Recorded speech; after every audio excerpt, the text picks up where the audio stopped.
2.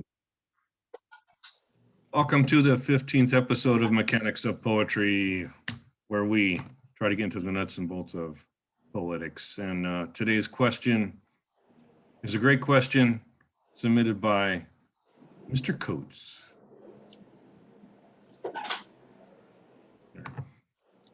To rhyme. I think that's all he said, but I added, or not to rhyme. So that's the question. So we have room for all answers. And today, first up, first served, Judy Barrett may say her piece about. I love rhyming. I think my introduction to poetry as a kid, it was rhyme. I thought all poetry rhymed. But as I grew older and was exposed to other kinds of poetry,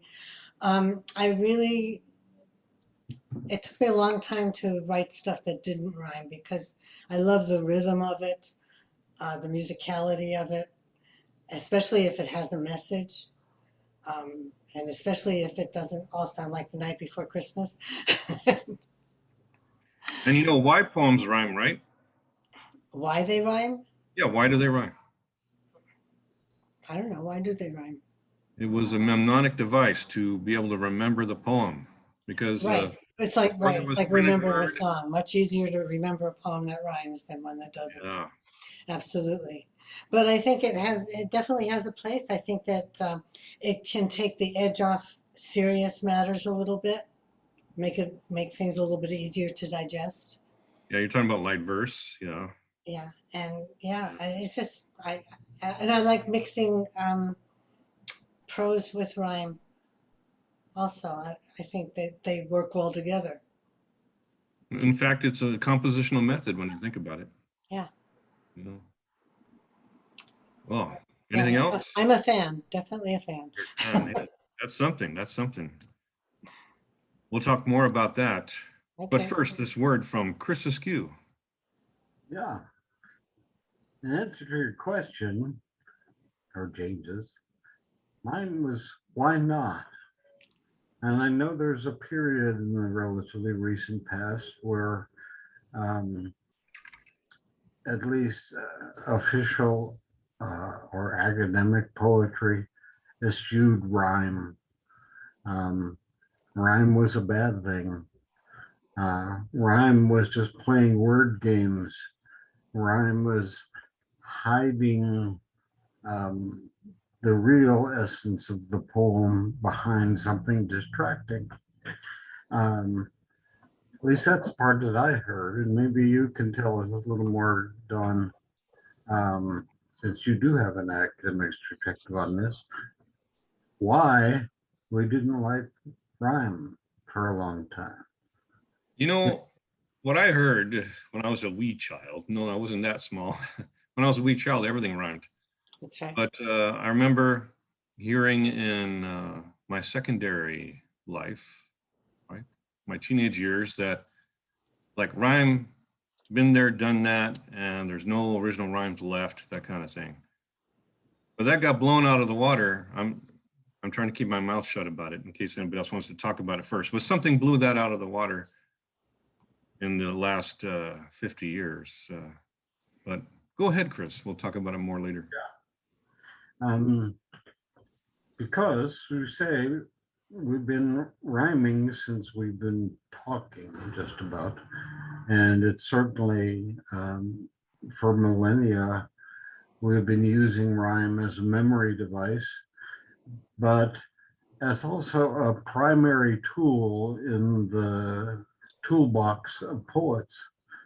Rhyme and rhythm have a primary place in poetry that they don't have in prose. That doesn't mean they don't have a place in prose. They certainly do, but in poetry, they are key to what we can do. But maybe a little better to have a broader definition of rhyme, the kind you get in a limerick. And there was a landlady from Niagara who smiled as she rode on a tiger. Or even what you find in Robert Frost. Whose woods these are, I think I know. There's houses in the village, though. Um, there are all kinds of things you can put between two words. There's a continuum, let's say, between two words that rhyme like moon and June.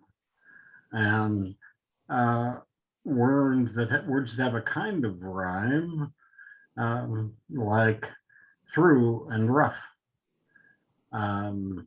They're called an I rhyme. Yeah. Yeah.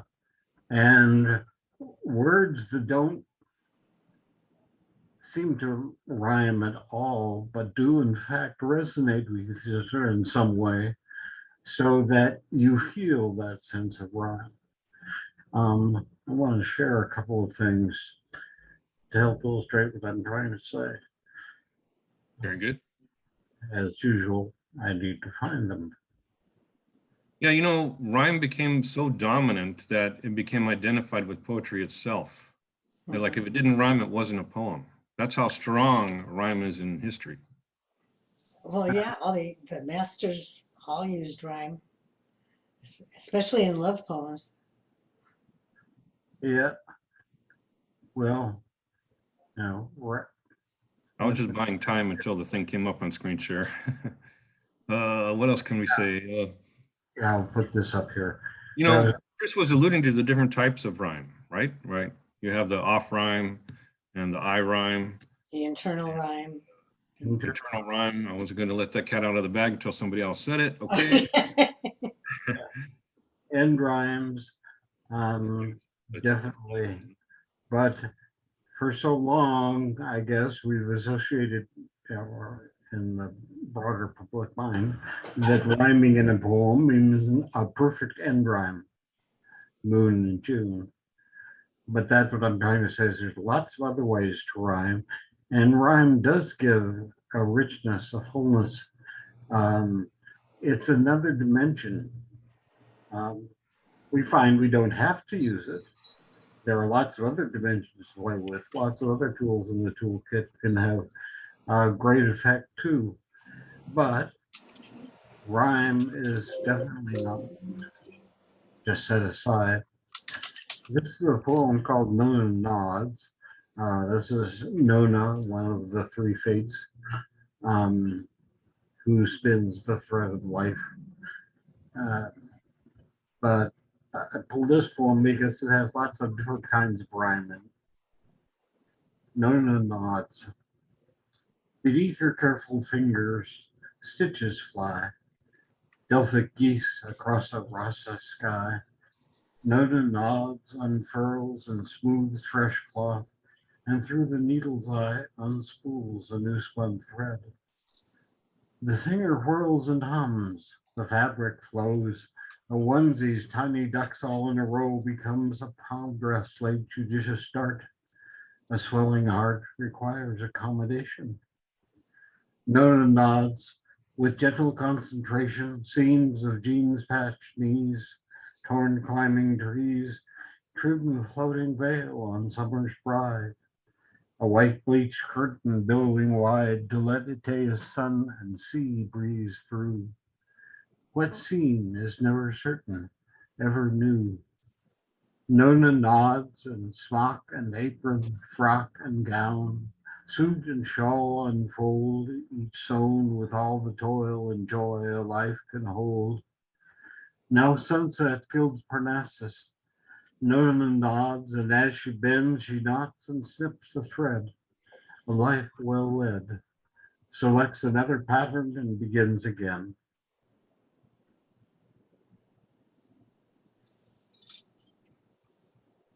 Notice right off, I've got some classic end rhymes. Fly, sky, needle's eye. Also in there are less obvious rhymes. All the way from the end rhymes to things like unfurls and unspools, which is a very distant kind of rhyme. And we go further down, the singer whirls and hums, the fabric prose. ducks all in a row becomes dart, heart, accommodation, then goes down to concentration. Jeans, patched, knees. Jeans and knees are a distant rhyme. Torn climbing trees. Trees and knees are a perfect rhyme, but jeans and trees are again the distant rhymes. Bride, wide, a perfect rhyme.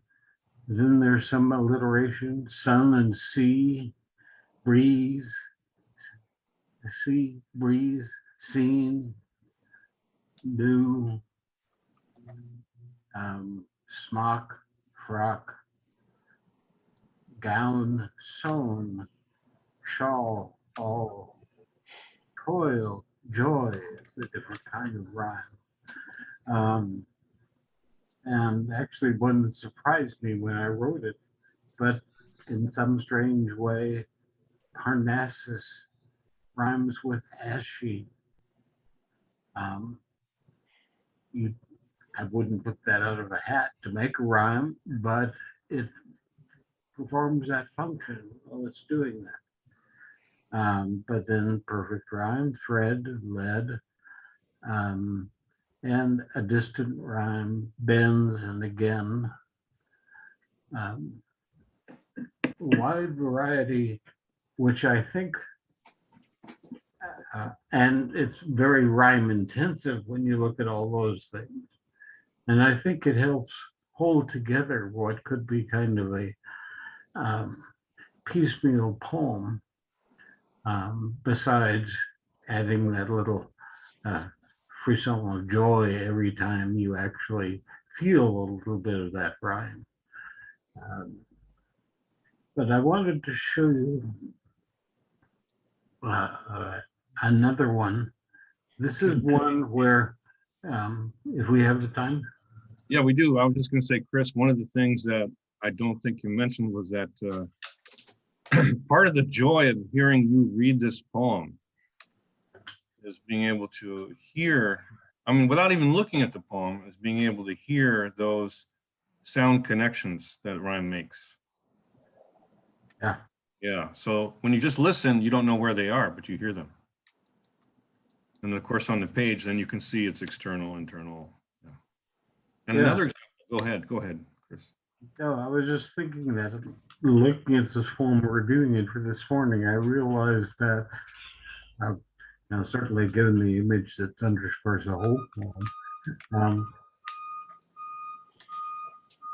I'm sorry, it's outside. Rhyme performs like a thread sewing a quilt together. It's pulling pieces together. There's not a huge relationship between the second and third stanzas, but they're pulled together by the rhyme at the end of them, and so on down through the poem. This poem doesn't seem to depend on rhyme for its very existence. You know, like rhyme is a feature, it's a major feature, but it's not the scaffolding that holds it together, you know? Right. It's the feature, yeah. Yeah. I like that it's not the scaffolding. It's something that can be enjoyed along the way in different ways. That's this is a lot of rhyme, but it has no rhyme scheme, which is another point. exactly. Or no prescribed form. And I think too, part of the objection of moving away, or you could say that moving away from rhyme was part and parcel of moving away from form. The same good point. moved us into free verse. Free verse doesn't have to rhyme, but free verse can. And that's part of what I think we're coming back to in full force, is that you could use rhyme and free verse. Some will argue, well, if it rhymes, it's not free verse, or if there's rhyme in it, it's no longer free verse, because there are things that tie one part to another. But I don't believe that. I wanted to show you this one just because this is what happens when you get obsessive about rhyme. Mm. called Afternoon Nap. Autant jadis, a nap seems such a luxury. Used to be l'après-midi raged furioso, meeting after meeting, breaks a rarity. So feet up? No way. Head down? Impossible. On those scarce days when headlock minutes slowed to luscious dappled hours, when blessed siestas refreshed with lotus petal showers, a mind obsessed, and languorous quiet flowed, who would have guessed all afternoons could be lentissimoed, sun's measure seven inching toward the grave. At leisure, shredded to 1,000 dreaded nows, a nap bestows no pleasure, rather scant repose from ghosts of meetings past, and flight from fears that those will be the last. Well, what hit me right away was the tight couplet at the end, right? Yeah. It's like a dismount for the poem. It is. Now, Yeah. this was back in my sonnets phase, and I was beginning to pull away from the strict form and having fun with it. And The sonnet, yeah. then I got a little carried away, particularly with S rhymes in there. But just an example, I think that okay, and this was published in the Albertina book, and a number of people told me they liked it. I think part of for me is that it gives here a density, a continuity. Uh, Losing your volume a little bit. sorry? Yeah. Gives the density and the substance to what could otherwise be a rather frivolous observation. And there was one other I would like to show you. There is Looks like one more, right? Hmm? You have one more? One. Looks like you got one more. I'm going to show this. That'll be fine. Oh, no, okay, maybe not. Yeah, it was getting a little hard to hear there for a minute. All right, boy, those are two great examples. They're very different. You know, the one where rhyme was not the scaffolding and the other one where rhyme was. And it made me think of that transitional poem. I'm going to share it later in the program. There's a poem that is considered the transitional poem between rhyming and not rhyming. I'll share that later on. But first, this word from Lynda Crawford. Lynda V. Crawford has something to say about rhyming or not rhyming. Yes, Lynda? Well, there might be a fox in the hen house. I don't know. Although I was influenced to love poetry based on rhyming poetry when I was in high school, I actually had never even with the influence, when I started writing around, the age of 18, I didn't rhyme. I was never attracted. I've never been attracted to it. Yeah, I love poems that rhyme, but for myself, it doesn't appeal to me. It doesn't come naturally to me. I think there are a couple of occasions before the start of the recording, I was kind of checking to see the instances in which I have rhymed. And I'm realizing that for the couple of poems that I've done that do rhyme, one of them was a poem that was intended to speak about a situation that I was angered by, right? And I used rhyme. Why the poem wanted to come and have me use rhyme, I do not know. It comes into me that way, but it was based on just a message I was trying to get across, and I was being very, caustic about it. Ended in, and I was using N rhymes. And I've tried changing that poem to not rhyme, and I'm not able to. And I had one other poem that I was really, again, it stemmed from a quick reaction of, gosh, I'm angry about this situation. Started rhyming, used rhyme. And in fact, that second one I'm referencing, I was also using rhyme because I was trying to write then in the style of the poet from way back, 17, 1800s that I was commenting about. So I'm thinking that perhaps those are the only circumstances under which I'll use rhyme, or let's say if I'm being sarcastic, or dismissive. So I why that is, I don't know, but that's what has worked for me. So fascinating. When you were I, in school, do you remember any of the poems you read? Any of them stand out? You're talking about umpteen decades ago. I know that was about. Yeah, and I could be misremembering. I think, didn't Dickinson rhyme? Did like Yes. Yeats rhyme? Did my daffodil friend? Is it Yeah. Wadsworth? I think. Yeah. So all of the British poets that they were teaching us, they all rhymed. I love poetry, but then the first thing I started writing. Mm-hmm. Conveyed a lot of emotion, no rhyming, and Yeah. it's Very been like that ever since. Yeah, it's You really can't figure out why that was the case. It was just that was the case, right? It could be too that typically, no, I don't know, because I tend to write. I try to write very short poems, and yeah, I've thought about it. And as I said, when I looked at the two, it was because I was, either I'm being dismissive or showing anger, and it couldn't come out any other way except in the form of a rhyme. I don't know. Maybe I'll share.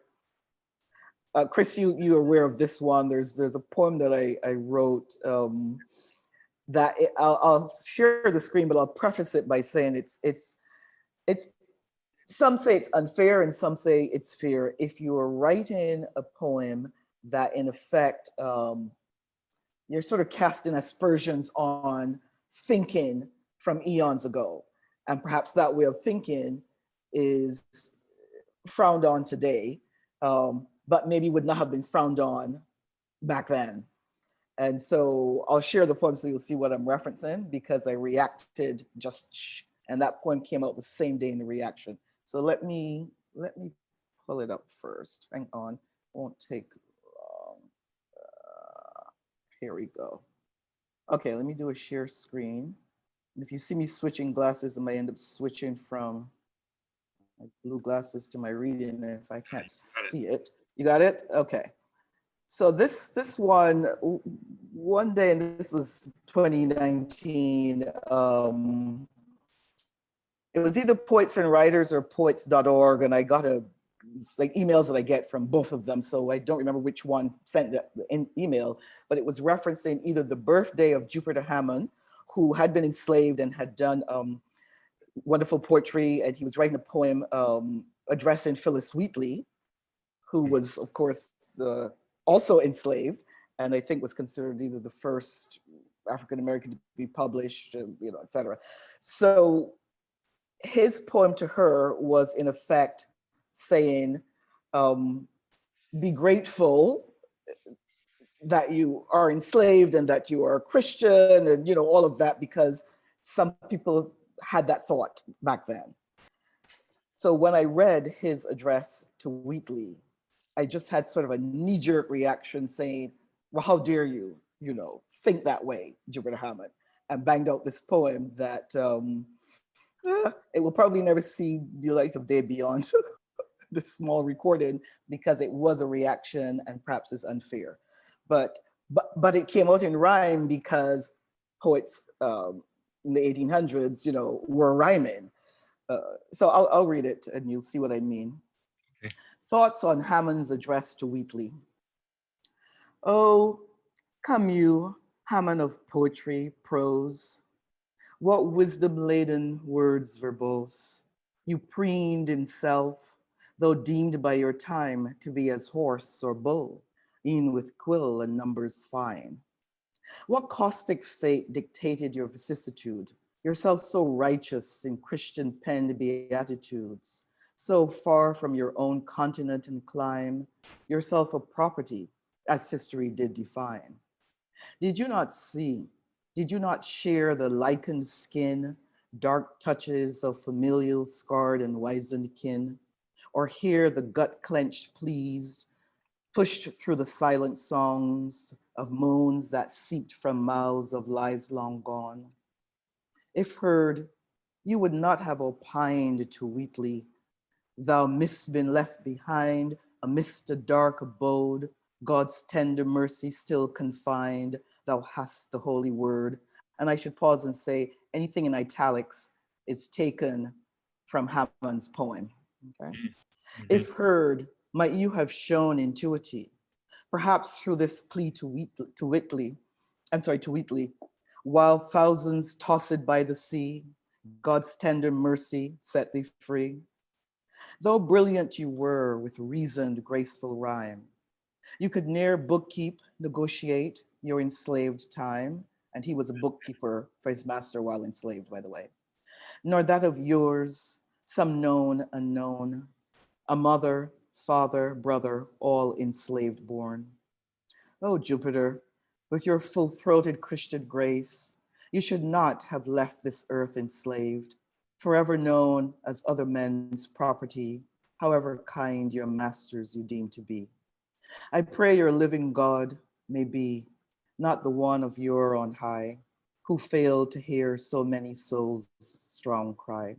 Instead, let God be those who've kept your name for us to see, who walk today your grave unmarked and what was once your master's property. So that came out in rhyme. Again, you see, it was reacting in anger, reacting in annoyance at what he had written to Wheatley. So let me stop this. Yeah, and it's and it just, there's some poems you work on them and you kind of go back over weeks, and I this just came with this one. I think later on I probably tweaked a word or two, but that was it. Again, in the style of that era. Lynda, Stop share. you are really good at not rhyming. Can you share one of your more recent not rhyming poems? Because not rhyming is a tool that we have as well. Oh, that's true. I'm trying to think what, like I know you've heard some. You didn't have a particular one in mind, did you? In rhyme. That prompted you to say that? Oh. Any of like the last three that you've read us? Let's see. There's three set of poems in mind here. Yeah. Good choice. Yeah. You have memorized them all? Oh, have I memorized them all? Yeah. Hey, I don't know the first line of, well, maybe the first line of some of my poems, but that's it. Let me just make a quick sidebar comment. There's an American poet, Dorian Lux, that at one point had said, if a poem really appeals to you, it's wonderful to memorize it, but you don't have to memorize everything. But it intrigued me that she said that's always something good to do. Yeah, maybe go on to James, and if I'm trying to see if there's one that is, I have a poem that's more like a narrative type poem that isn't, it may have landed inadvertently on a rhyme at the end. Let me pull that up really quickly. Hang on. Okay. That'll do. That's another one for, because it's probably my accidental rhyme. Yeah, there's an accidental rhyme at the end. Let me pull it up right now. And hopefully it's not too long. It's okay. And let me share screen. The narrative rhyme made it past your defenses. And I don't know, can you guys see that? I think I need to, oops, sorry. I need to reduce it. Yeah, we got it. That's really good. Very nice. Okay, cool. All right, and I just need to shift it over so I can see the darn thing. Okay, great. Hyacinth in the shower. She tosses her short afro as if a long-tressed ancestor moves unburied inside her. Her name is Hyacinth of a Vincentian mother and Scottish father. At 13, she longed for go-go boots, useless on a hot island, her mother said. A mother whose mother and her mother curved, swayed to bail notes of sugarcane. Remembering at 17 the want of an electric toothbrush, Hyacinth imagined the zing of it, how she tried to smoke a cigar, stuffed it in the larder to keep her youth pristine. She inherited her father's Nana's wool-loving eyes and strolls in island heat naked, her desire to orange yellow the brightest white linen shirt dresses buried, her swirled dreams of bronze blue, pastel pinks for sale in a discreet shop left dimmed with her regret. She should have learned to surf when her dad bought the board. At 25, Hyacinth loves to bend with her girlfriend's ways, posh Vincy, bohemian brash, then settles her breath nightly, catching her new husband's groans. His Highland Croft moans of tricked, enslaved ancestors, never mind her own yoked. He's a civil servant, his rhythm timed to reach Scotland, find the family his forefathers lost. In the shower, she holds her breath, frightened of drowning when water hits her face. Her name is Hyacinth, the essence of Vincentian spice and Scottish lace. Now that last couplet, the rhyme was not intentional. And I'll admit, I didn't notice the rhyme until I read it at an open mic and somebody pointed it out at the end. And there was a thought from others that, you've got to fix it. You have to undo that rhyme. Otherwise you'll have to make everything else rhyme. But I haven't touched it, so. Poem starts with a rhyme too.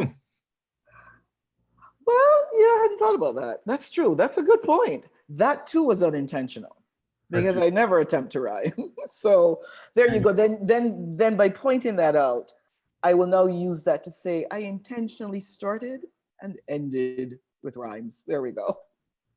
Well, one of the things you can say is that rhyme is more natural to us than we think it is.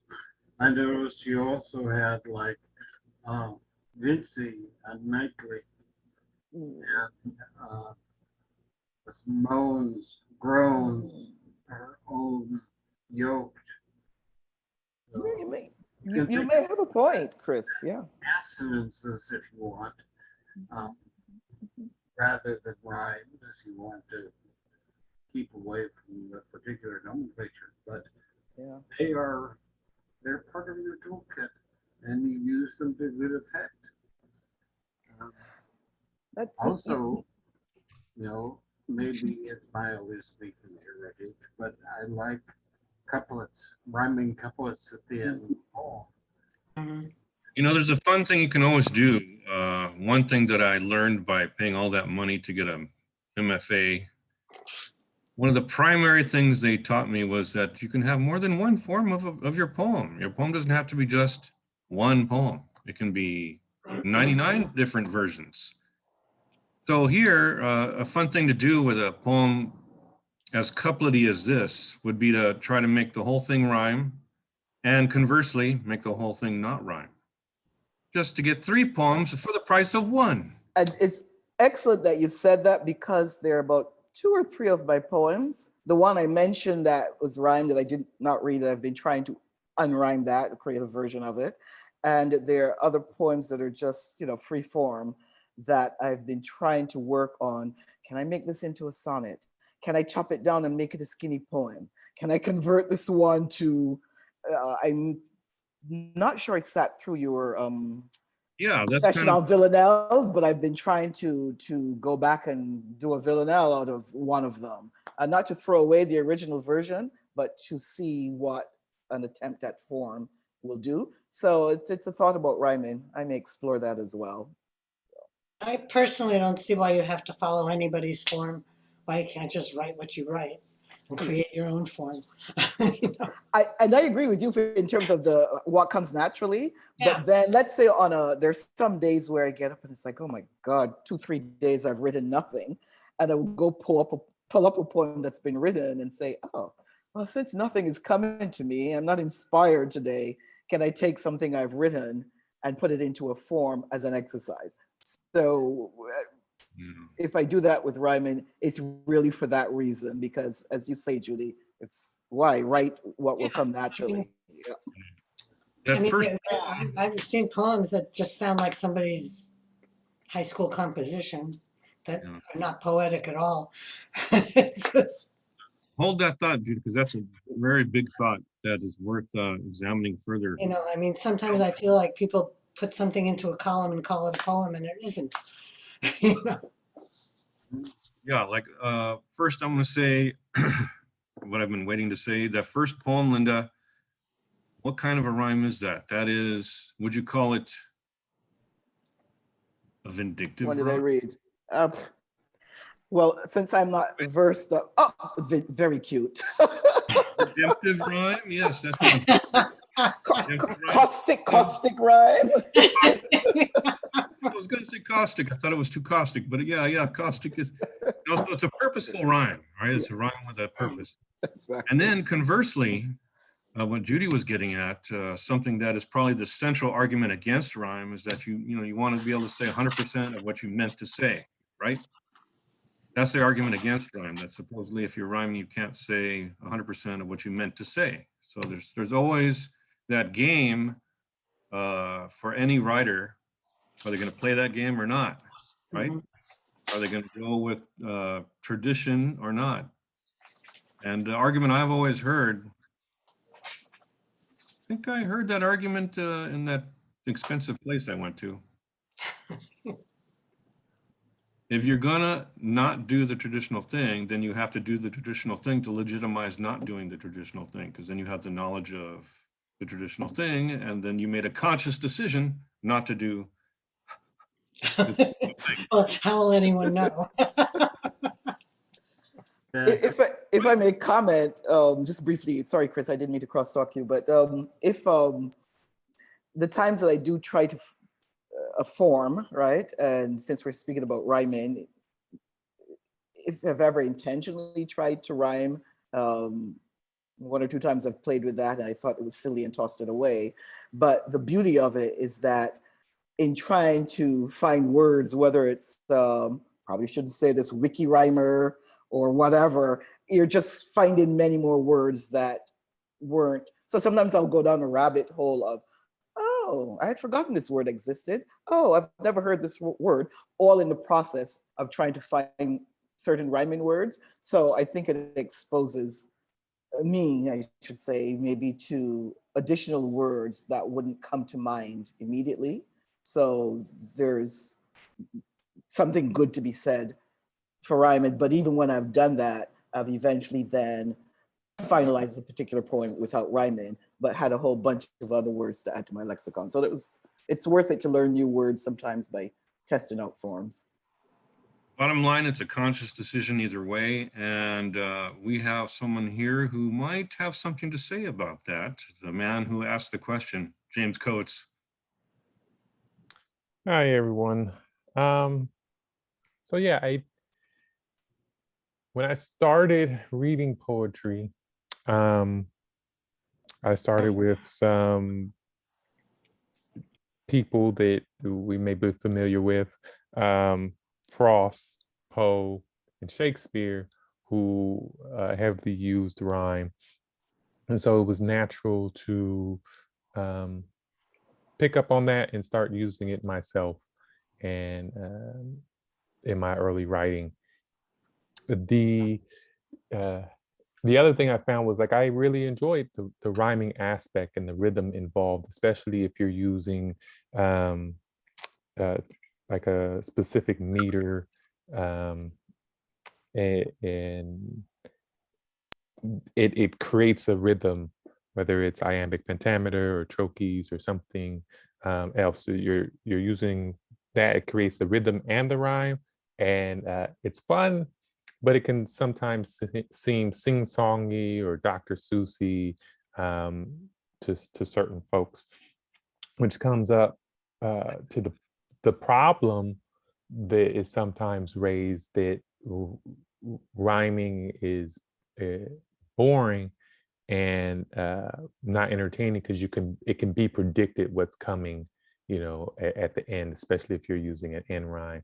And so it was seen as not being as clever or useful to the experienced performers.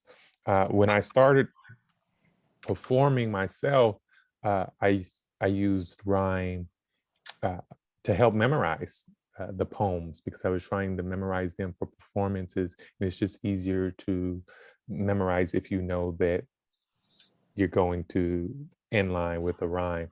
And so that was really helpful for memorizing,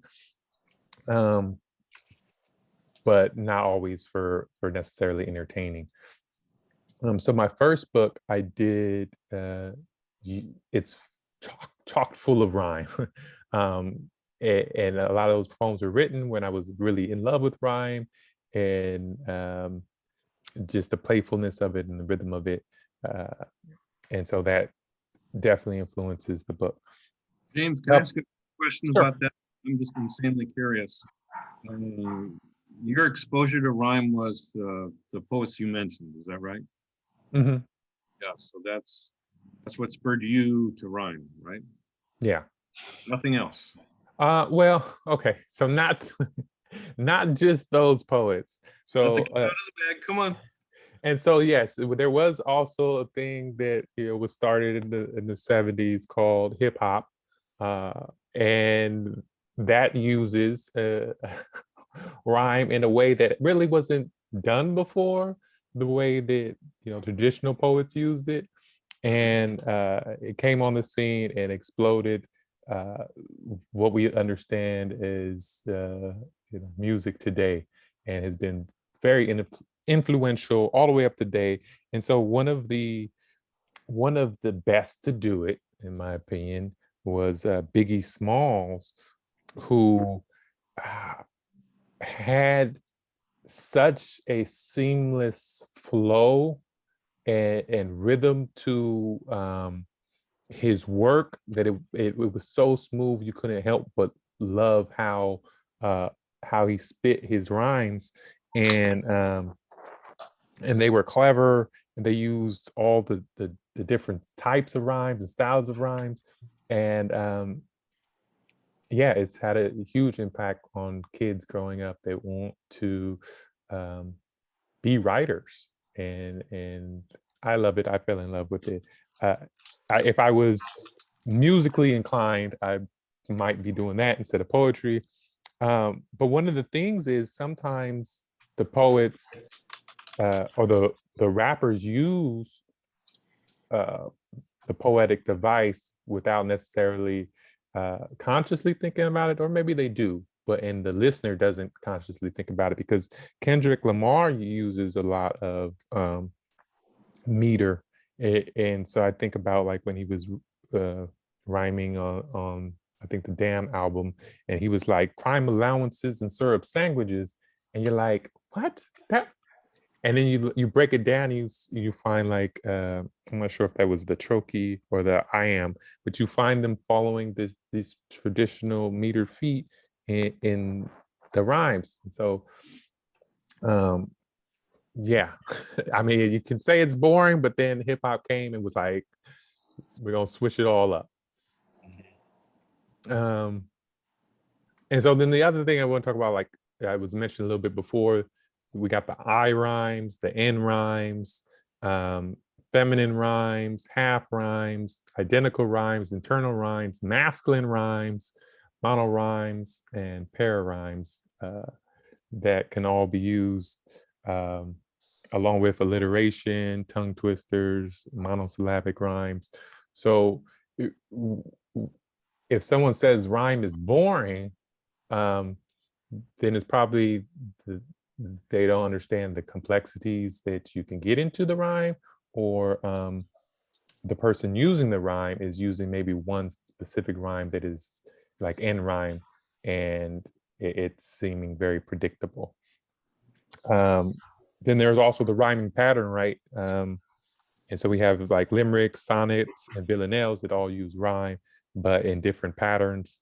And so we got like AABB, AABBA, ABAB. And so like in the traditional sense, there's a lot of different forms you can use to have structure in the rhyme, or you can break it in free verse your rhymes. And so that's pretty much my breakdown of where I think rhyme is useful and sometimes the problem that occurs with rhyme. So if I can, I like to share a couple poems with you, 3 poems. Oh, we're very much Cool. So the first one is by William Blake, and it uses the monorhyme, only one rhyme for stanza. And it's Silent, Silent Night. Silent, silent night, quench the holy light of thy torches bright. Did you mean to screen share that? Or no? Would you like me to? I mean, if you can, do it, because we can. That's the only, well, you know, it just adds to it if you can see it. I mean, it looked like you were reading from something that was on the Yeah, that's from Poetry Foundation. So yeah. I got a couple things from Poetry Foundation. I'm going to unleash too. okay. All right, so let me try Good old Poetry Foundation. and pull that up then. Yeah, William Blake, who self-published 24 copies of his book, handmade, hand-painted, and the poetry survives to this day. Mhm. Okay, you can see it? Mhm. Yes. Okay. Silent, silent night, quench the holy light of thy torches bright. For possessed of day, thousand spirits stray, that sweet joys betray. Why should joys be sweet, used with deceit, nor with sorrows meet? But an honest joy does itself destroy for a harlot coy. Whoa. Sounds like a song of experience. Really. Yeah, so like, I don't know, if someone says they don't think rhyme is very poetic, then I just point them to like all the traditional masters that have used rhyme and be like, it's a good place to start to begin with, and then you like can to say too that people who don't like poetry will listen to rhyme. Mhm. Yeah, I mean, argue with Dr. Seuss, who sold as many books as he has, not me. I like Dr. Seuss. I Argue mean, with success. he had a great message in his poetry. Yeah, Absolutely. I grew up on that too, right? Green eggs and ham. So I want to read a poem out of If I Had Lived, which was my first poetry book. It's a great poem- cover. See the cover again? It's very elegant. Yes. Thank you. Thank you. And so this was the rhyming of yesteryears. It's titled Sight of You. Don't know what it is that makes me feel this way. The sight of you leaves me with nothing to say, speechless, but mind running all over the place. Thoughts and emotions battle inside for space. Makes me feel butterflies, heartbeat increase. Makes me take deep breaths, but forget to release. I get weak in the knees and light in the head. And when you look my way, my face turns red. Those big, lovely eyes speak and have so much to say. Like the depths of your soul spilling out my way. How inviting those eyes, appealing to my desire, that before your lips even part to speak its fire, you're not forgetting, but setting my insides ablaze. Moving with grace and poise, I'm fittingly amazed. I'd hang on every word that comes out of those lips, thinking about how soft they would be if we kissed. Curly hair framing your face like priceless art. Body like soft stone carved by light in the dark. Curve speaks to me in a language unknown. Moving with purpose through the crowds you comb. Rocking those heels with only sexiness left. My heart can't take the pounding in my chest for you to walk by with those magnificent hips or to show those dimples when you smile your lips. It's obvious you're gorgeous. Fact is, you know it too. But what I know is there's so much more to you. You have more to offer than what's on the outside. Charisma, how you carry yourself, a style you don't hide. Friendly and funny, but intellect is out of this world. Convictions and values differ from so many other girls. Saw you at the library studying late a couple of days. It tells a lot about your character, how you were raised. I have no problem approaching you honestly. Just can't help but speak up on what I can see. Probably approach you with something like this. Walk right up and say, hello. Excuse me, miss. Do you have the time? You say I do. Time for a drink? All right, cool. And that's how the sight of you turned into something profoundly new. Mm. And so, yeah, that's was my favorite rhyme, like the end rhyme with a rhythm in there that I still love. But right now, the interesting thing is I'm taking a workshop with the Baltimore Slam team. And so we started this Saturday and we got into different elements of writing the poem, metaphor, wordplay, imagery, and rhyme to improve our poems in the spoken word sense. And so they broke down like the different types of rhymes and how they're used, and showed example of people using them to help tell the story in the poem. And so I worked on a poem for them recently, and this will be my last poem to share. I'm gonna do share screen. And I tried to use many of the different rhyme styles in this. Okay, you can see the poem? Mhm. Yes. Okay, so this is still a draft, don't judge me. It's titled Paper Chaser. Tell me why money been running from me. Thought we was good, but it's acting funny. Switched up on me. Pockets is scrawny. I'm trying to get back to a pack. Yup. Double up, bubble up. So everywhere I go, loot stay stuck. Like cash in the safe, stay tucked. Ain't taking no more L's on payday. Stack it up till I reach a bill like Kanye. Right now, my bread isn't rising. No dreams of swimming in cream out on the horizon. God must can't hear my prayers because I overrise it. Me and the yen ain't been friends. Euros and pesos, both a no-go. Got a pocket full of dimes and no credit. Bet it all on a game of chance. Now I'm starting to regret it. Trying to change my lane, but fame is nothing more than eyes. Bougie designer lies in disguise. Got to keep focused on the prize. Head up and toes down. Stay grounded. Even when fake snakes be surrounded.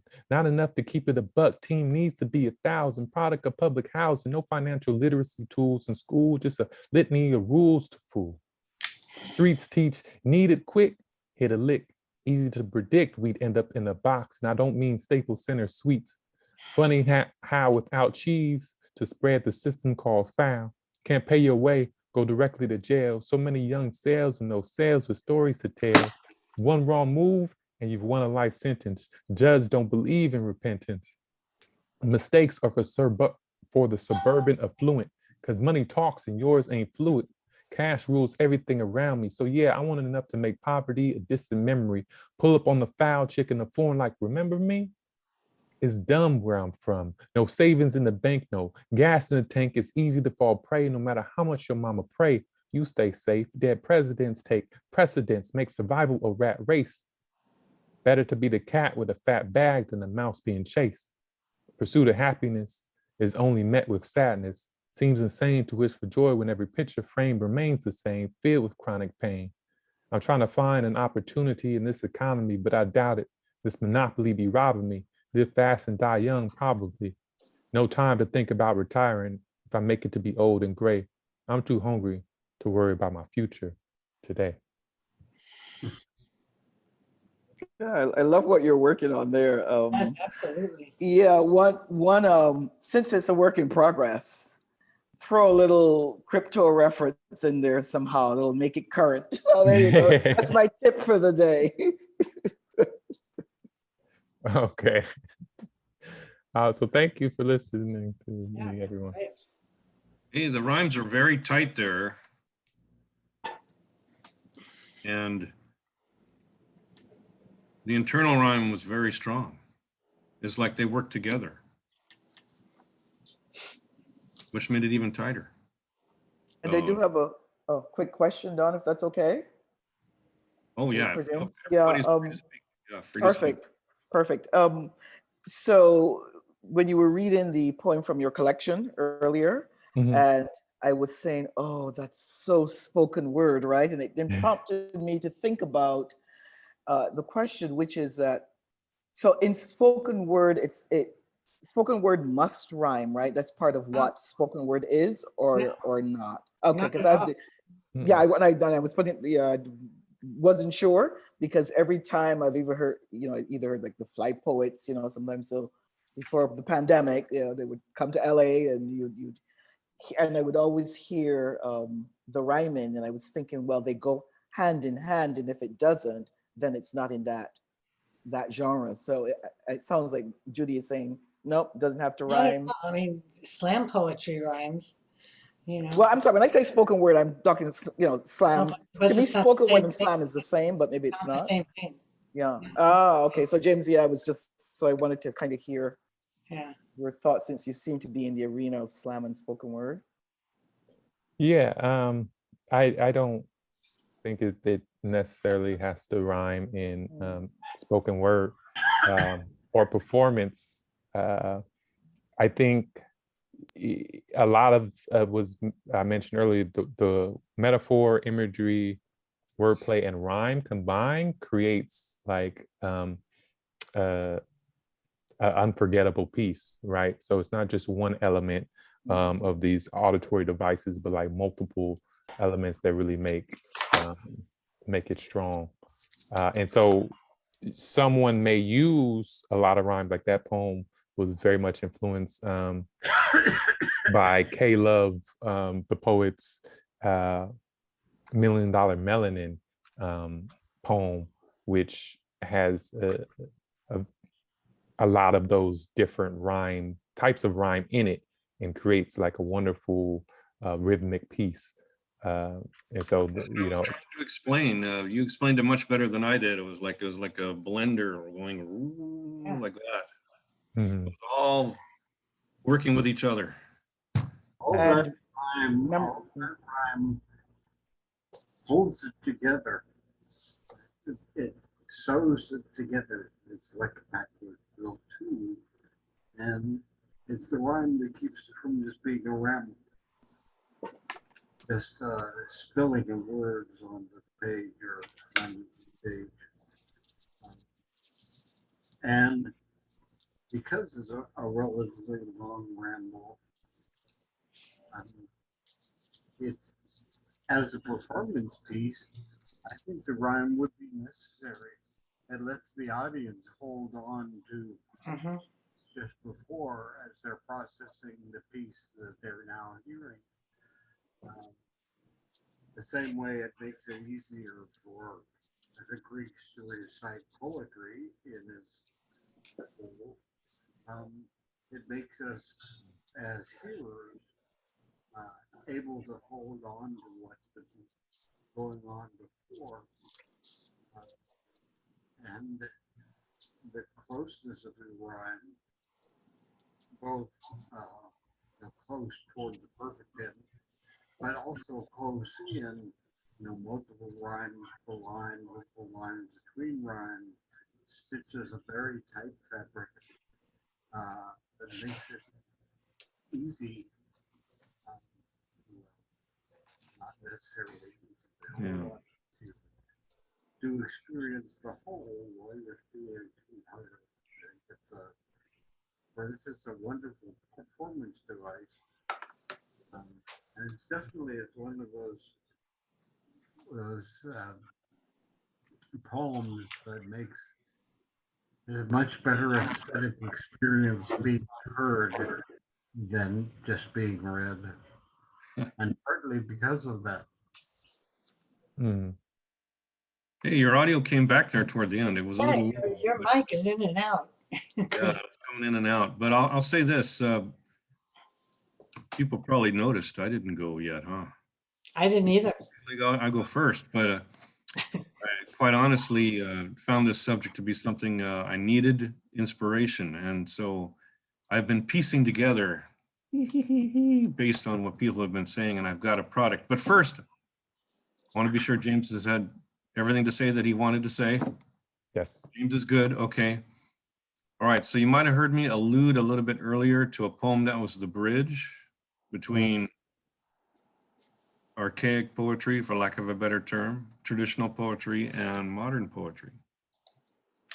I'll say one more thing about James' poem, though.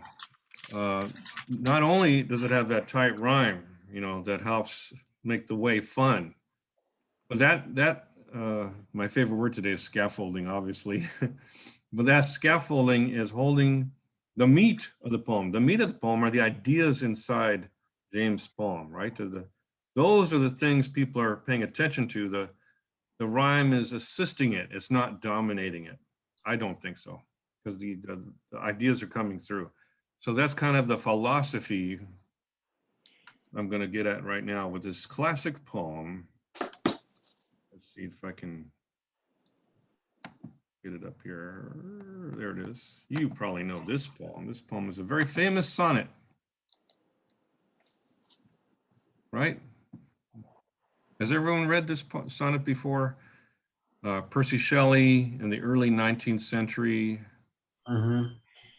wrote this rhyming sonnet, but his purpose, he attempted to make it so that the rhyme would not dominate the poem, that it would become merely in service. So I'm going to try to read it and see what happens, because this is one of my favorite poems of all time, because it is that bridge between traditional poetry and modern poetry, in the sense that it's even political. Okay. I met a traveler from an antique land who said, "Two vast and trunkless legs of stone stand in the desert.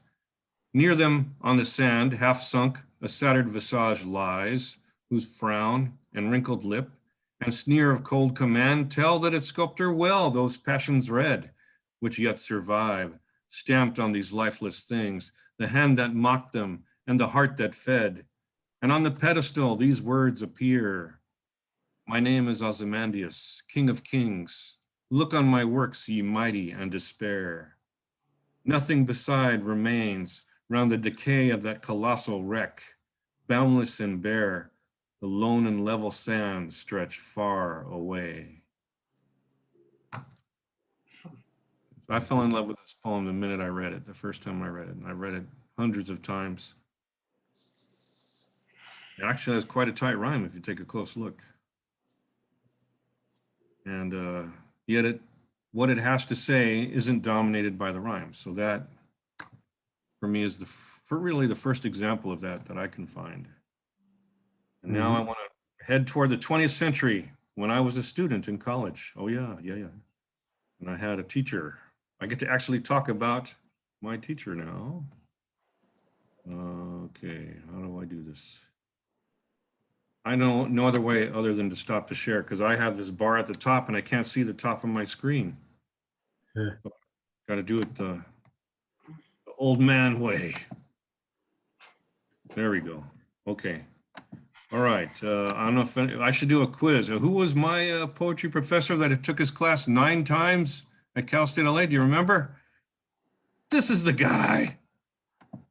Although he looks much younger in this picture. I knew him when he was old.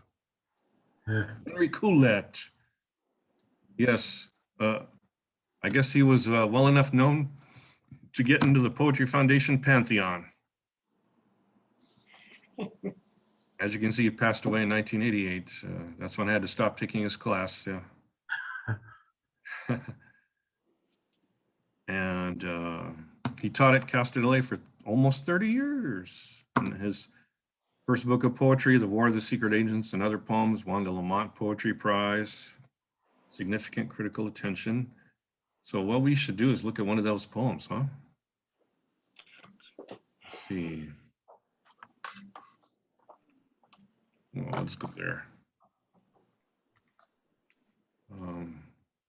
The one that he admired the most isn't here, but I'll read Situation Comedy.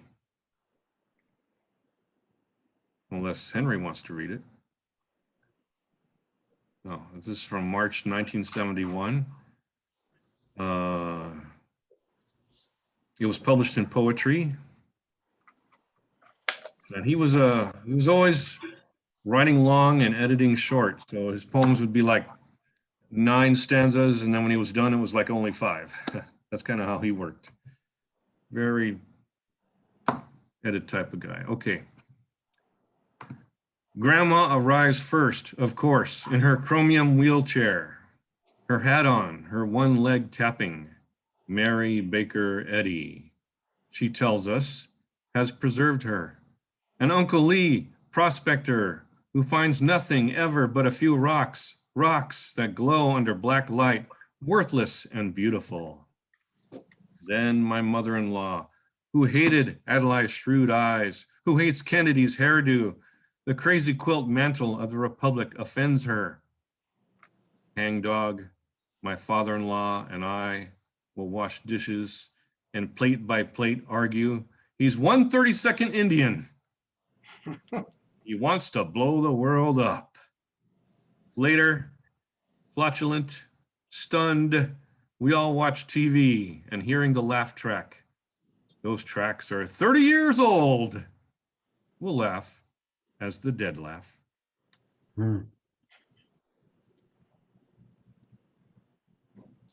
Now, did that poem rhyme? Mm-hmm. No.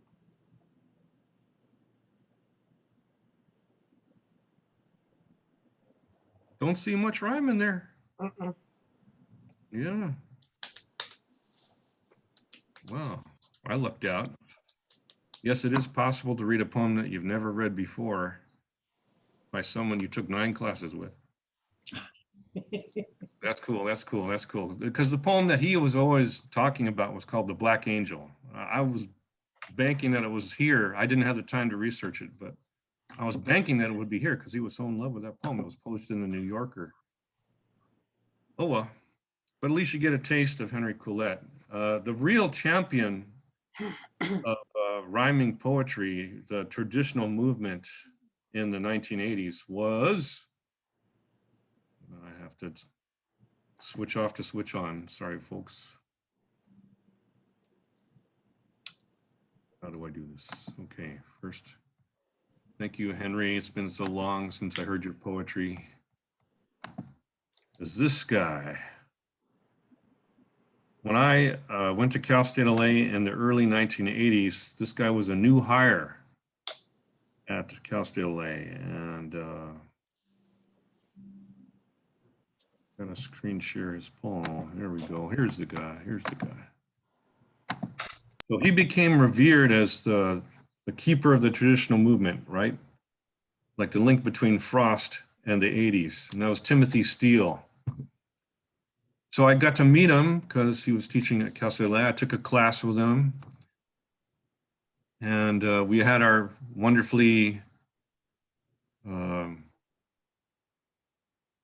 genteel arguments about to rhyme or not to rhyme. But his poems were the proof. They were the best proof. So I want to read a poem by Timothy Steele.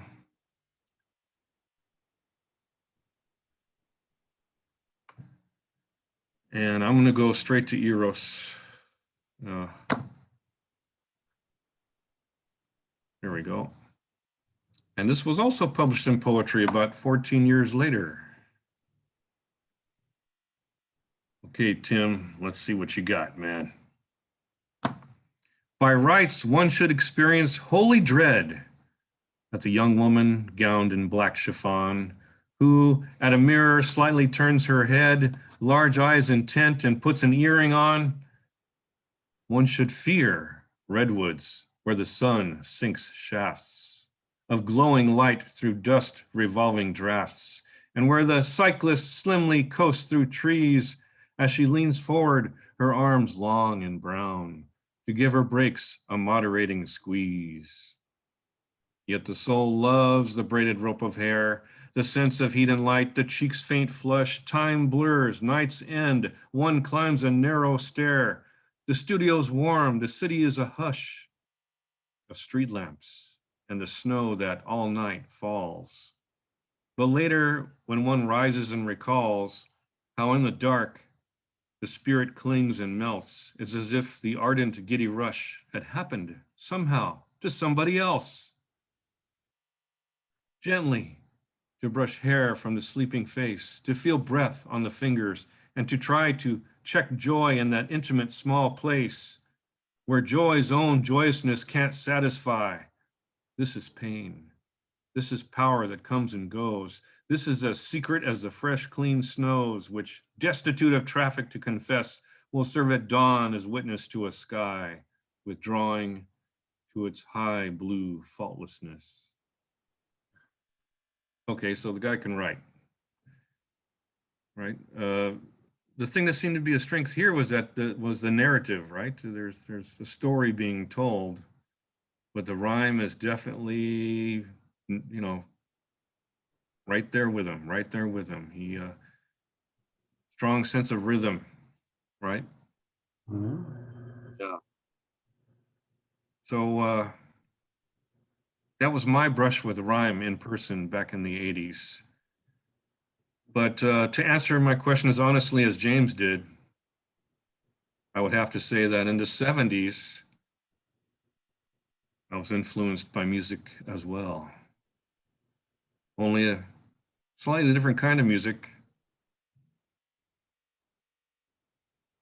Progressive rock. There's a term not everybody knows.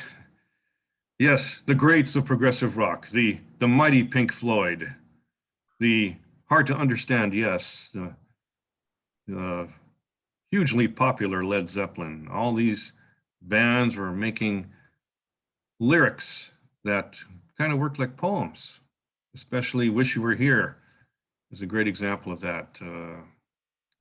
Why did I think of that right now when I could have shared it? Oh, well. But that's something that easy to find, easy to find. Wish You Were Here. It's got to be one of the most poetic little songs you'll ever see. And Yes was a more obtuse kind of poetry. It was more like for the sound. It said something, but it really took a lot of deciphering just to get anything out of it. It was more just sound painting is what they used to call it. And Led Zeppelin, of course, for those who were there, they seemed to draw inspiration, not just from the blues, but also from Nordic gods. I don't know, maybe because they were from England, and I don't know where the connection is there, but they had a couple songs that actually were inspired by The Hobbit. They used, Jimmy Page used the characters from that story and made a song that included them. But so bottom line, I want to share one more poem.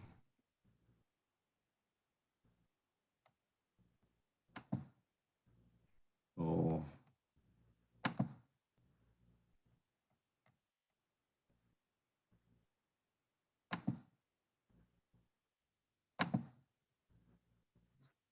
I too, like Chris.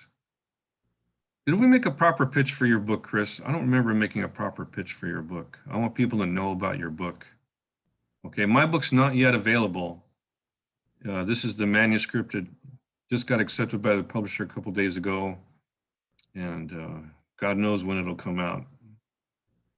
Can you say something about your book, Chris? I'm going to close this for a second. I don't want to distract. If you want to put up your book, I want people to be able to buy your book because it's available both in physical form and e-form, correct? Right. And it's, we said bring it up, it's on sale on Amazon right now, easy to get and really cheap. About $3.50 for the print version, $2.50 for the Kindle version.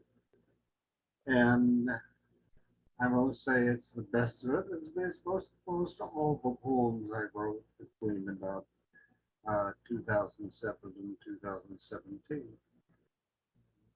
You know what really attracts me to your book is the price. Very good price. I think all poetry books should be under $5. I think this is like 3 something. That's extremely reasonable. That's what I want to do with my book too. I want to have it for $4 because Four Feathers Press was $4. That's electronic, but it should be something, you know, that people can afford.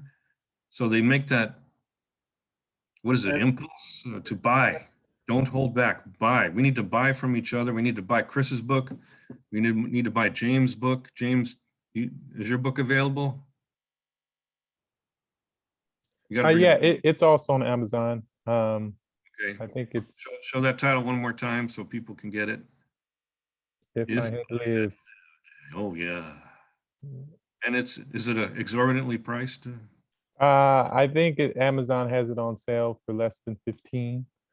So Yeah, it's kind of normal price. That's normal price. You know, that's for your normal poet that has a job, can actually afford to buy books. yeah. But if we really need to support each other, that's one thing I just haven't been able to say enough. You're watching this video. You've met Chris. You've met James. They've got books. Get their books. Complete the circle. And it makes me want to ask Judy and Lynda if they have books as well. Do you have books? I do not. Although I was studying poetry in university back in the late 70s, I veered off into journalism, only came back to poetry in 2015. So Okay. I'm just writing, hoping that I will get to a point of a decent chapbook, and then maybe, maybe I'll enter your world then. So you're putting it out there, yes. You want Yes. to make a book. You want to make a book. Yeah. Everyone has to make a book. Judy, have you ever thought of making a book? No audio, Judy. Your audio's off. Your mic is off. Mic is off. Chris is actually publishing a book of my short stories, and I have a book of poetry that's huge. I mean, it's like almost everything I ever wrote that is being put together, which I actually don't know what I'm going to do with right now. Well, if you want to sell them, feel free. You know, you can say the word if you want to, or save for another episode of The Mechanics of Poetry. Okay. Yeah, when we interview Judy Barrett. There Okay. you go. And may state the obvious, Chris's book, the title of the book rhymes. So I love that. As we were talking about rhyming today. Hodgepodge. Gotta love that. And Don, I haven't shared any poems today. Hey, go ahead, and then I'll finish up with my pitch. Okay, are you done? No, I'm not. Oh, Do you I'm want finished, to go huh? before or after? Okay, so I'll do the pitch right now. Okay. Remember, it's not ready for sale, so all I can do is play a little game. I wanted to play a little game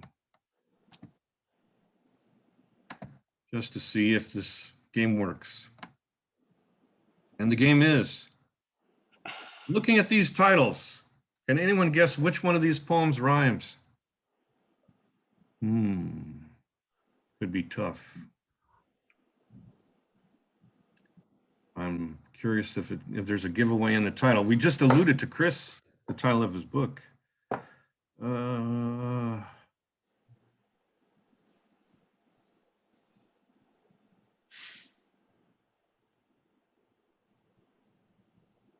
Man maybe. in Small Hands. That's what I was thinking too, the last one. Well, that sounds promising. I was heading toward that direction. Well,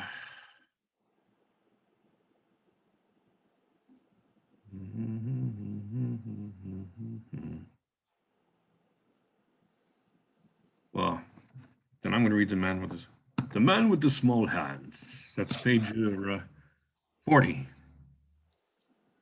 Okay, close your eyes. This could hurt.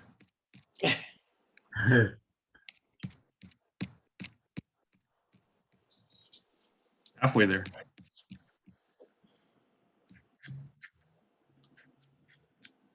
Man, some of those poems are too long.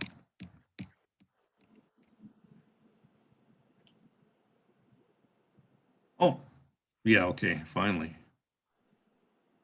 42, 43, what was that number? Was it 52? No, it's 40 something. 40, no. Oh yeah, I can see No, that. you passed it. I have to. You've passed it. You're way past it.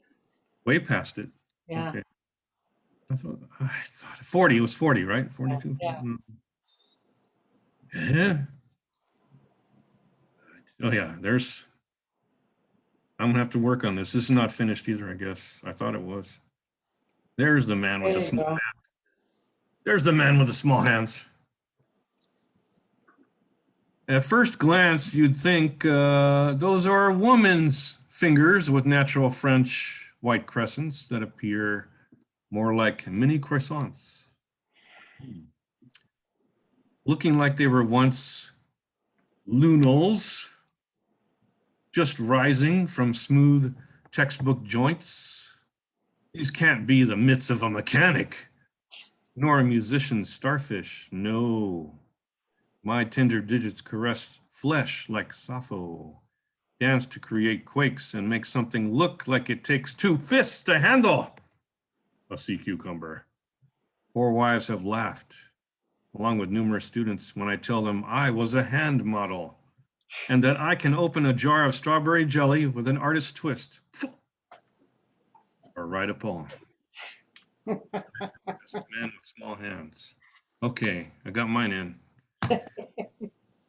Book coming soon. I got to double check that in table of contents before it gets published. Yeah, Judy, finish us off.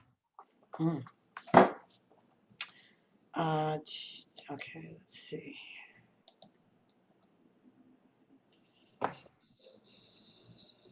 So I rarely rhyme too, Lynda. Rarely.